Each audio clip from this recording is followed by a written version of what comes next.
Ladies and gentlemen, please welcome WA-DI1.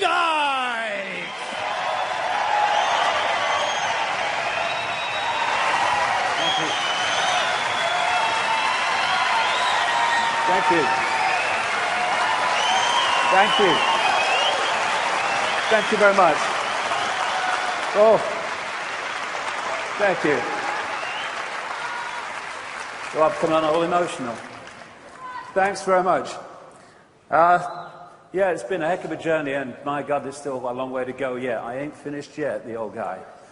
And thanks for coming to Wembley. First time I'd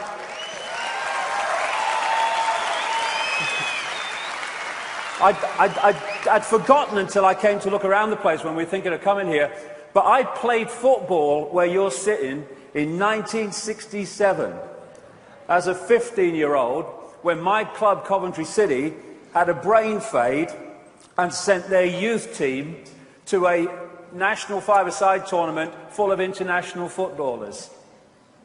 And they used to call me Cinderella because I kept missing the ball that night, you know what I mean? And we played Manchester City.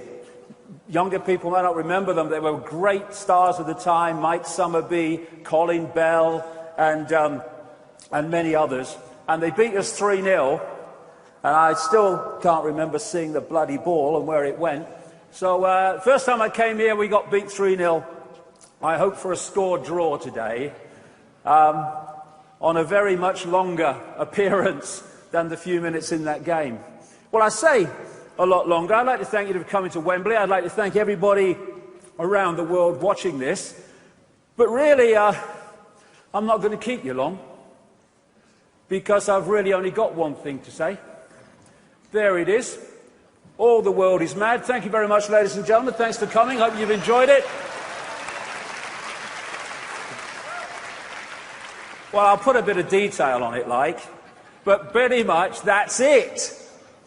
And you know what? One of the great breakthroughs is when you realize, as you awaken, it's the world that's freaking mad, not you. That's the breakthrough. And so we have, I love this, I tried being normal once, it was the worst 5 minutes of my life. And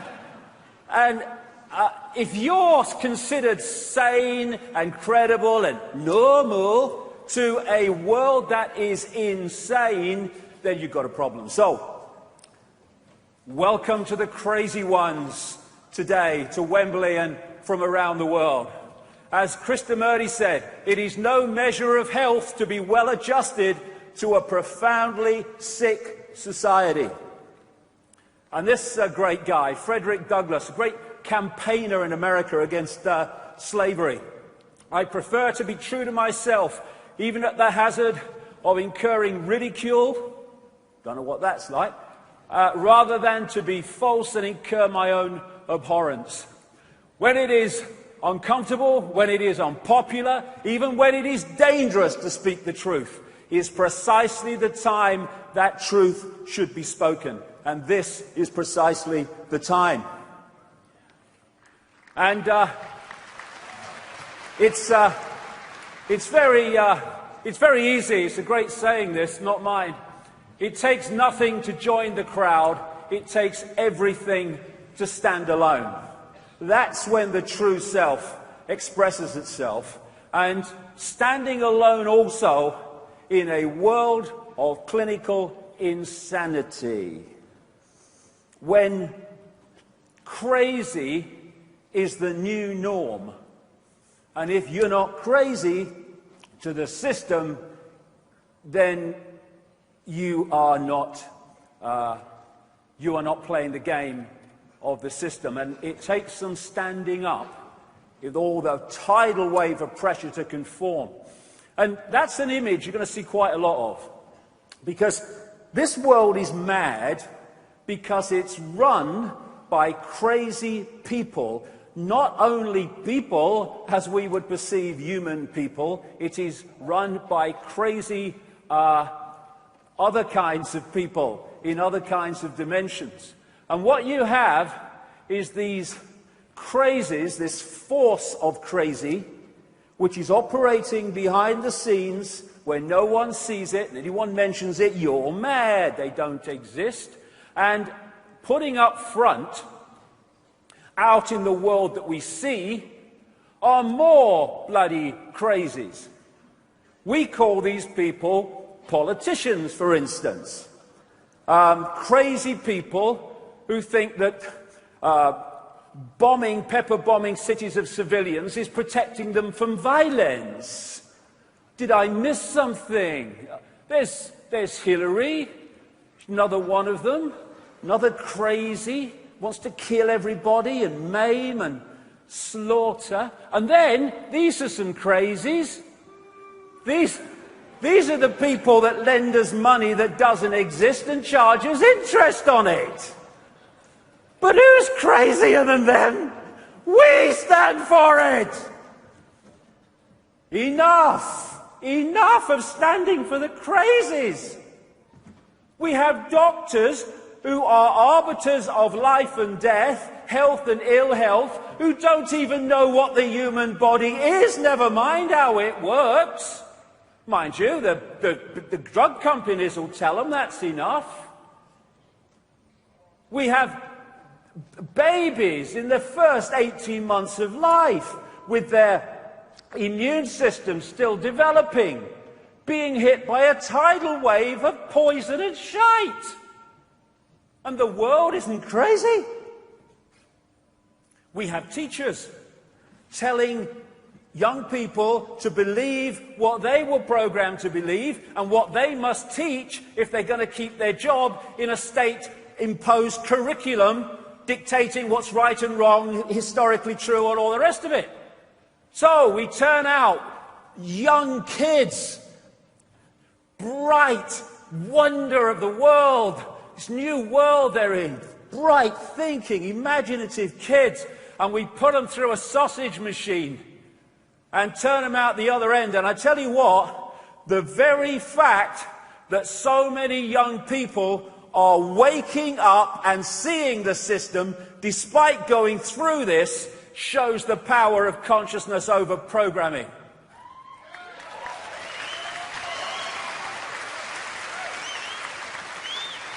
And then we have religions. Everyone to their own, but I personally think it's crazy, within the greatness and infinity of forever, to believe that all you need to know is between the covers of one book written by who knows when, in who knows what circumstances, and changed and manipulated by who knows who in the time between then and now. I think that's just a bit crazy. And then we have the crazies called scientists, most of whom spend their time not exploring the mysteries of reality, but in devising more and more effective ways to technologically kill more and more people and to poison more and more people through food additives and drugs. I think that's crazy. All the stuff. And then we've now got to crazy, where in airports around America and some other places, and they want it play it out everywhere, when you get on an aeroplane, you've got the choice between being irradiated or sexually molested, including your kids. And they say, I'm mad. Did I miss something? And then all the time we've got more and more surveillance. This plaque here says George Orwell lived here.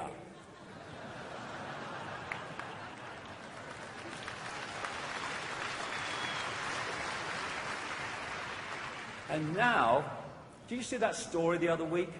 More than 200 schools in Britain have got surveillance cameras in the frigging toilets and changing rooms. The world, crazy is just not the word. Have you come across these intelli streets? They're now introducing them. Intelli streets, they have not only the ability to bark out orders to you through the technology involved, but they can not only listen into your conversations in the street, they can record the buggers. And then they've got all this kit in the sky. We have legislation now in America, land of the free, where the president can and the military can arrest anyone they want and keep them without charge or trial or public evidence when they think they are a suspected terrorist. Who decides that? The people that arrest them.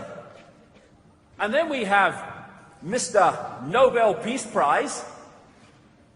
I collapsed once in a hotel room, and I woke up, I wondered what the hell was going on, and I got my kind of mind together, and I thought, what happened? And I thought, well, the telly was on the news, and the last thing I remember hearing on the news was Barack Obama's won the Nobel Peace Prize, and then it all went bloody black.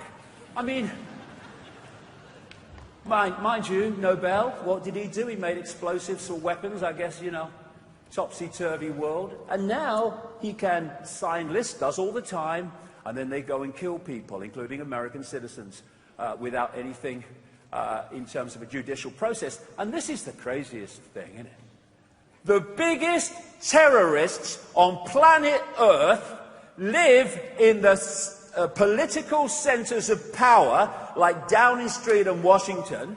The biggest terrorists on Earth have the nerve to run a war on terror. All they need is a friggin' mirror.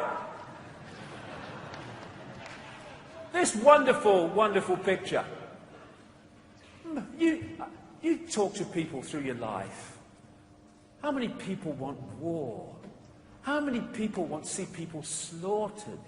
Some morons, yes, but how many? Very few compared with the population. We don't want war, but we have them. One after the other, because the crazies want them.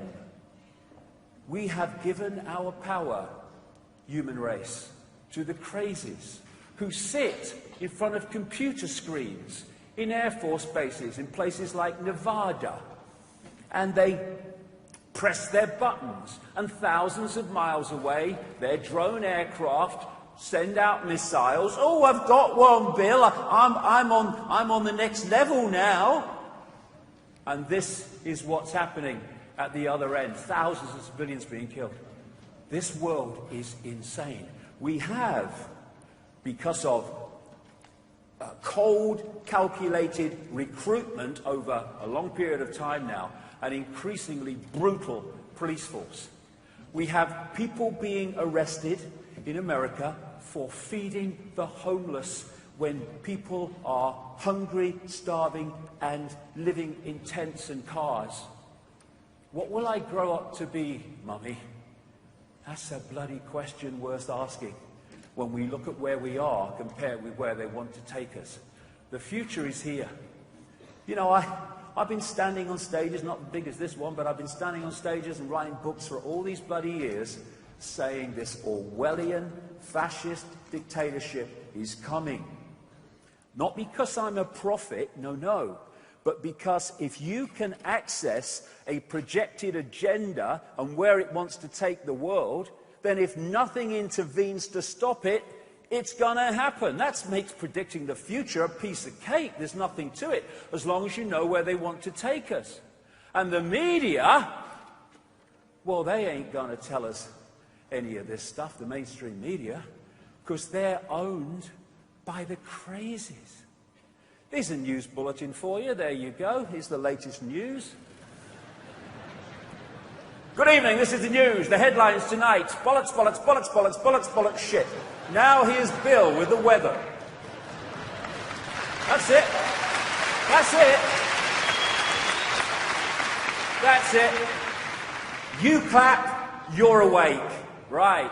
Or you wouldn't bloody be here. But vast numbers of people get their minds from this crap, and therefore they become increasingly as crazy as the crazies that are feeding it to them. This is Black Friday. Have you ever seen this? Black Friday in America is the first day of Christmas shopping.